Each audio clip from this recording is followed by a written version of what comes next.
Within days, the U.S. will hit $15 trillion in debt. That's 15 with 12 zeros behind it. The numeric milestone comes at a time when Americans as a whole have a distrust of Congress for how it spends their money. It should come after our country is secure first. I believe our money should be here first, put towards the people first, and when the people are well adjusted with the unemployment rate right now, with the poverty level right now the way it is, it should not go overseas first. Across the country, protests and public discontent is rising over federal spending.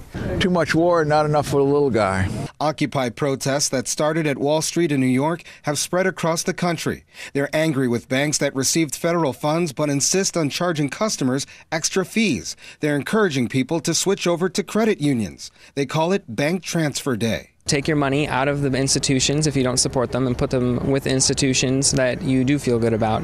If you don't agree with what's going on, don't give them your money.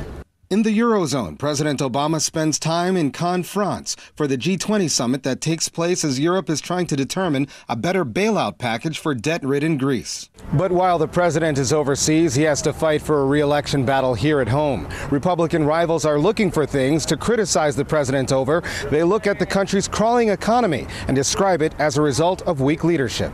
And the U.S.'s struggling recovery was dealt another blow this week with a lackluster jobs report. U.S. employers hired an estimated 80,000 people last month, worse than economists expected. The unemployment rate dropped only 0.1%, down to 9%. The debt could be easily fixed if we put people back to work.